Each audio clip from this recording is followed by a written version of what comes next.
Hello, ladies and gents, boys and girls, people of all ages, sexualities, and identities. Welcome back to another Doctor Who review. And today's Doctor Who review is none other than the Robots of Death.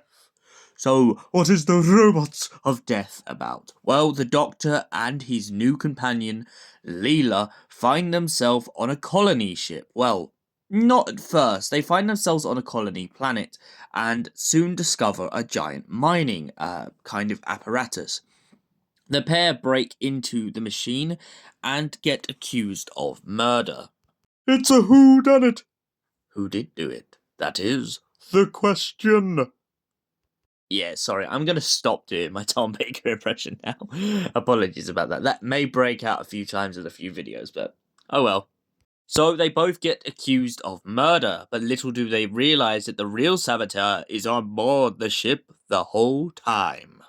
Yes, it turns out that the robots on the ship have gone rogue. Yes, it's the original Voyage of the Damned. But with Tom Baker as the Doctor. Yeah, But yeah, so essentially, the robots have gone rogue.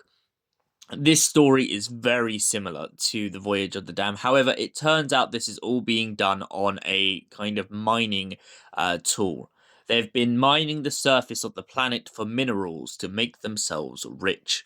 Oh, that's no surprise to the infinitely wealthy.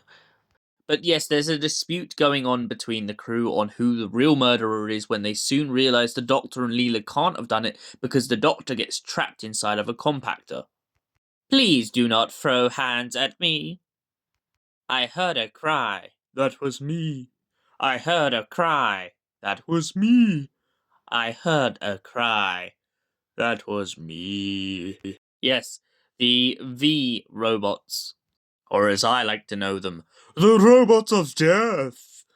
Yeah, I need to stop that. But yeah, so it turns out the robots have been reprogrammed by one of the crew members to kill them off. And essentially, this is all happening because of the way that he was treated. He finds the only people he can be compatible with is the robots on board the ship. When the Doctor discovers this, him and Leela devise a plan to stop the robots once and for all by deactivating them. However, it's not before a lot of victims are casualties of what's happening. Eventually they manage to stop the robots, and the Doctor kind of passes out for a good portion of the end of the episode. Then Leela wakes him up. Well, I say wakes him up, she kind of just sits there in a chair and lets him doze off 2 days. He then gets very angry with her over this, and the pair rush off to the TARDIS for another adventure in time and space. So, what did I think of the Robots of Death? Well, compared to the last one we just reviewed, which is Caesar Doom, I feel like the Robots of Death definitely lands on its feet. It's dramatic, it's beautiful, and I love the way that we don't really suspect the robots in the beginning of this story. I mean, yes, they are definitely very similar in this to the hosts from the Voyage of the Damned, but the robots in general in this kind of futuristic setting is beautiful and brilliant. This kind of concept of how humanity becomes so lazy that they build robots to do everything for them is really no different from reality. And at the same time, it has this great grasp on why people sometimes should really check what they make. I mean, especially in this considering, all the rich aristocrats in this story are really just kind of arrogant to the point of insolence. The way that they find themselves believing that they're comfortable on a ship just because they paid for these robots, I think is a beautiful irony to how their deaths take place. Not only because it proves that they should have thought more about how they treat the robots, but also about the fact that even if they hadn't have been reprogrammed, at any point the robots could have just switched.